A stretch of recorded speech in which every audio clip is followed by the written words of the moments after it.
Hello, everyone. This is Victoria Mattia. I hope that you are having an awesome day and you are watching or listening to the Mom Care Coach. You are in one of those fancy episodes where we are both on YouTube as well as the podcast called the Mom Care Coach. So I hope that you are having an awesome day.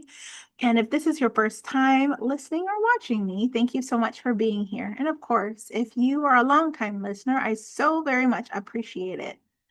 Also, just to let you know, we have over 1,000 downloads and we are so very excited. Thank you so much.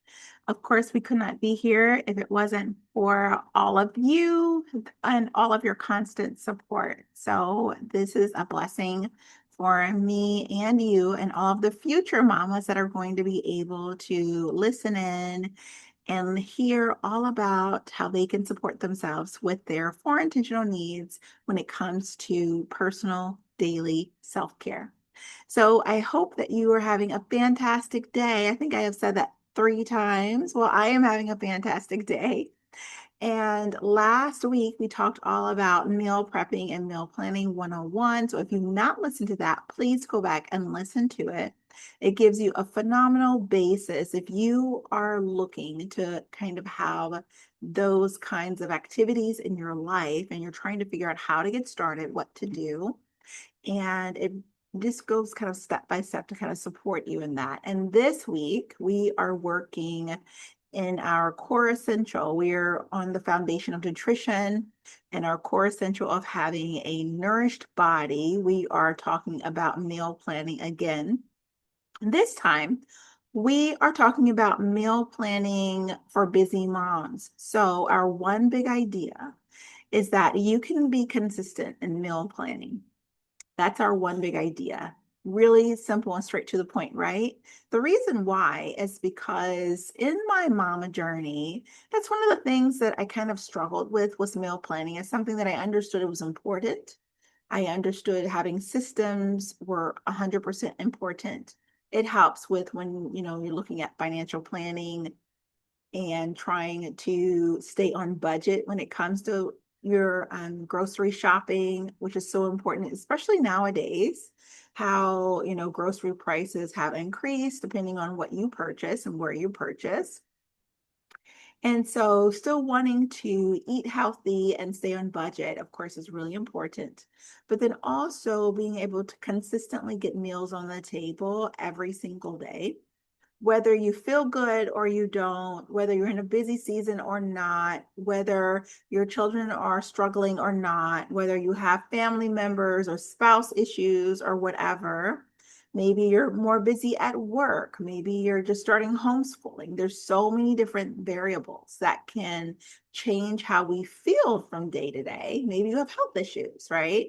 So there can be so many different variables, but the important thing is that we want to be consistent and have certain principles and activities in our schedule so that we can get to the point where we can kind of have things automated. Not everything needs to live in our head. We can actually automate things where in these busy seasons or even a busy life, it becomes easier for you to be successful in the ways that you want to be, because success is different for everyone. But if you're really working on your self care, there are certain principles that can be really helpful for you as you're navigating what that all means and how to implement these different strategies into your life.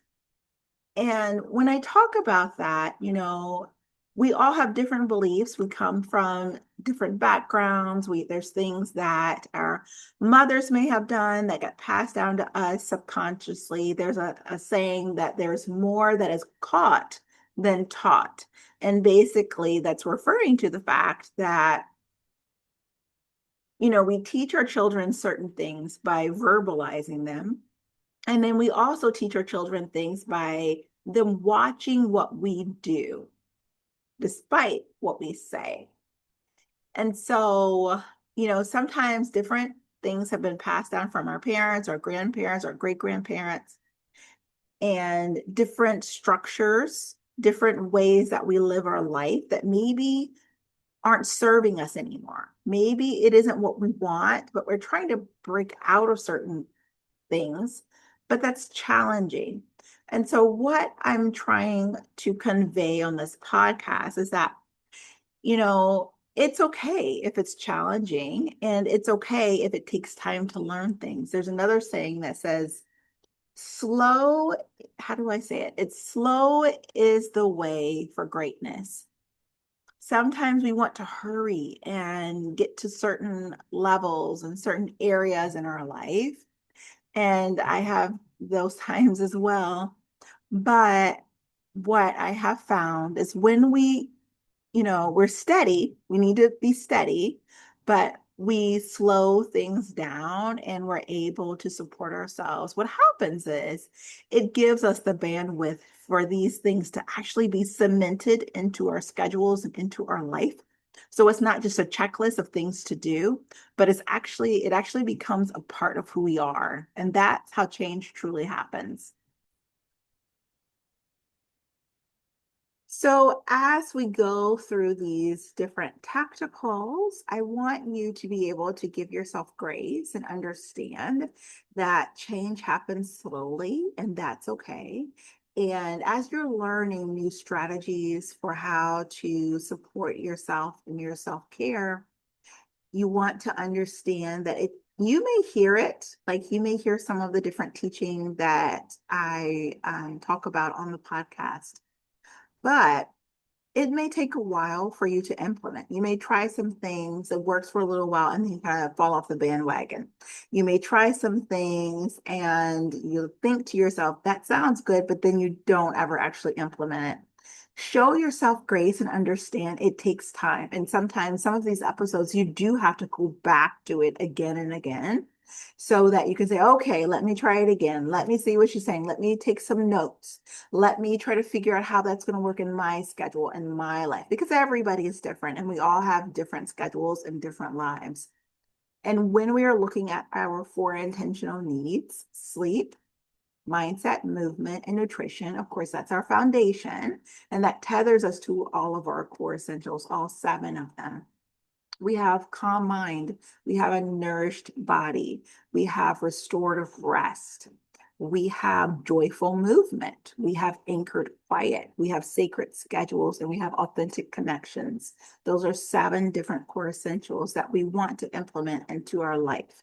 This takes time. Okay, it takes time. It doesn't make you, where this is hard for you or difficult, or it's hard for everybody.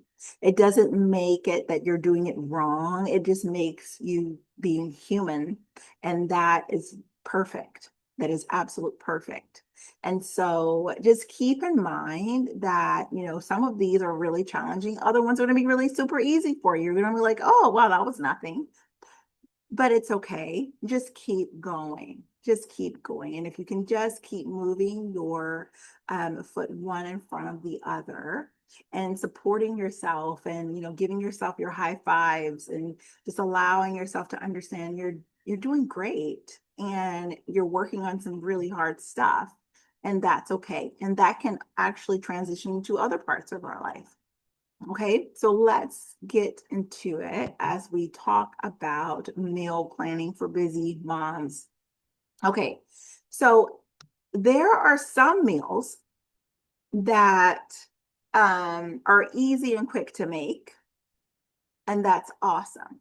And then there are some meals that you can actually double so that you made the meal once, but then you can freeze it so you can eat it even another day. So let's say you can make one meal once, double it so that you can eat it today for dinner and then tomorrow for lunch, or today for dinner and then in 2 weeks you pull it out because the meetings went long and therapies, there were lots of meltdowns and it was really challenging and all kinds of stuff. So it's really, I think, important to have options for yourself. So we have meals that can be easy to make. Okay. And then we have meals that we could freeze and then reheat. So it's quick. And then we have meals that are more the flexitarian meals where you can take out the main dish and then you can add other things to it. So it's not just for you, but it's also for the entire family. All right, so let's get into it. So for breakfast, we're going to talk about breakfast and then main dishes. And the reason why is because a main dish can be made for lunch or dinner. Okay. So breakfast, there's lots of different kinds of breakfasts. There's hot cereals, like a more of a multi-meal kind of thing. There's granolas. There's chia seed pudding and smoothies. Those are things that you can, make, and then it can be pretty quick and easy for you. Now, going back to granola, you may purchase granola or you may have granola that you like to make at home. And then what's great about that, you can make it for several days at a time, depending on how big of the batch it is. And you can Google so that if you need nut free, if you need, gluten free, or however you're wanting to do it, that part would be up to you. Okay, so let's take a look. When you're thinking about what you can do quickly, we can think of like chia seed puddings, smoothies, and then like if you are a person that likes box hot cereals, those are usually pretty quick too.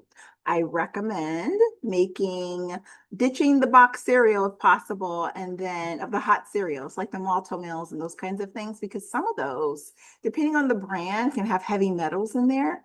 But if you're wanting to make your own hot rice cereal or hot spelt cereal, those are wonderful options. And the cool thing about that is that you can make a big batch and keep it in the fridge, or you can freeze it and it can stay really fresh if you use one of those resealable containers. Okay. So that's one thing when it comes to breakfast. Now, there are other breakfasts that you can make for large batches that can last a couple of days. So that would be like your baked oatmeal. Okay. That would be like bread puddings. That would be different kinds of casserole type of breakfasts. For instance, some people like to have different casseroles where they have like eggs and meat and like hash browns or different things in a big casserole dish. And what a person would do is that they would pop that in the oven. They have it all ready to go, have it in the fridge, pop it in the oven in the morning. And then when it's in a casserole dish, it can be for more than one portion.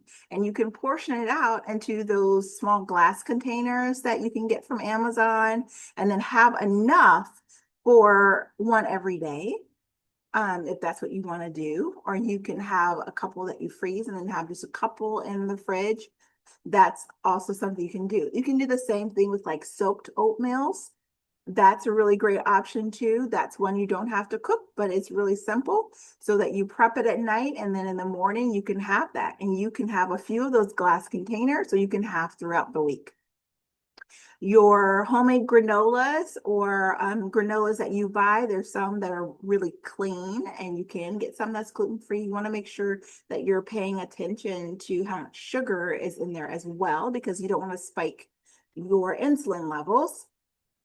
But those are options for when you're busy as well, and just keeping that in the pantry.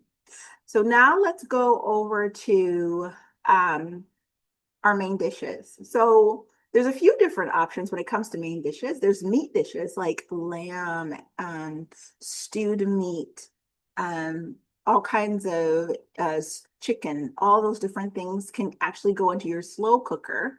And that can also be a double batch, because then you can do that, have some for this week, taking it and making it into maybe tacos or stir fries or burgers or different things that you can put with your side dishes.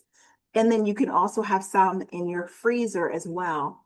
You can also do that with like sweet potatoes. You can make sweet potatoes in your oven, have some that you freeze, or put them in your glass containers in the refrigerator so you can have meals already put together that you can have throughout the week. You can do that same thing with chilies. Even like stir fry mixtures. You can put that in those resealable containers. Either it's the ones that look like plastic, but they're not. They're like more they're healthier for you. Those options, those reusable bags, or you can put it in your glass containers. And what's really cool about that is that when you want to date it, put it on a little piece of tape and date it, put it in your freezer, put it in your fridge, however you're wanting to do it. Of course, if you're going to use it that week, you can put it in the fridge. But if it's longer than a week, usually I'll put it in the freezer.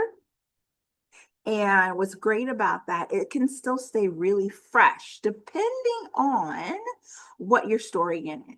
Okay. You just want to make sure it's a healthy option when it comes to your containers. So, and of course, you can Google different kinds of ingredients that store well. Okay. So we talked about there's items that you can make quickly. There's items that you can make once and double the batch. So you can have some in your freezer or in your fridge and then have some for now. I also want to talk about having ingredients like in your pantry for those quick, easy meals. Okay. So where I'm living, we are just started summer. And summer, a lot of people are doing a lot of different things. School may be out where you live. And so, when kids are not in school, whether you homeschool or not, they just seem to eat more. So it's nice to have different options when it comes to ingredients that you can kind of whip up to make a meal really quickly. Another thing that I forgot to mention, breakfast bars, if you make those ahead of time, they can serve as a snack or they can also serve as like a breakfast bar when you're on the go, and just keeping them in your freezer or in your fridge, depending on how quickly you're needing to have those. Okay. All right. Now, what kinds of things do you want to put in your pantry? What kind of ingredients do you want to have where you can whip up things pretty quickly? It depends on what you enjoy eating. So that is something that you'd want to kind of talk about first. If that's something where you want to do with you and your family, different meals that they love, if you already know, you can just kind of write that down and think of different things you'd like to have in your pantry. So for me, I always like to have beans. If you make your own spices or if you buy your own seasonings, you can have that in your pantry for like tacos, burritos, chilies, salads, pastas. Always nice to have pasta and having like your pasta sauce or tomato sauce if you like to make your own, because that's a meal that can be quick and easy for you to whip up. And having these ideas on hand can help you, especially when you're trying to save money and you're wanting to make sure that you're not eating as many things just because it crosses your mind. You can just go quickly get takeout or fast food. If you're choosing to have fast food or takeout, that should be something that you have already pre-planned, not something that you're wanting to have because you've not prepared, right? Because, here the whole purpose of having this particular podcast is to support you and to give you the tools that you need to help you live the life that you want. Many times I hear mama say, "Oh, the person that I want to be, I want to do this, but actually I keep doing this thing over here, but I really want to do this thing over here," and it becomes this circular situation that you're wanting to break out of, and that you have to learn some different ways of doing things. So I hope that this particular episode was very tactical for you, and it's something that you can kind of refer back to when you're trying to come up with different options for yourself and your family and planning, especially with flexitarian meals are really lovely because especially with those meat dishes and with those different main dishes, you can always add tons of sides to it to make it easier. So I hope that you have a really great day. I look forward to speaking with you next time. Goodbye.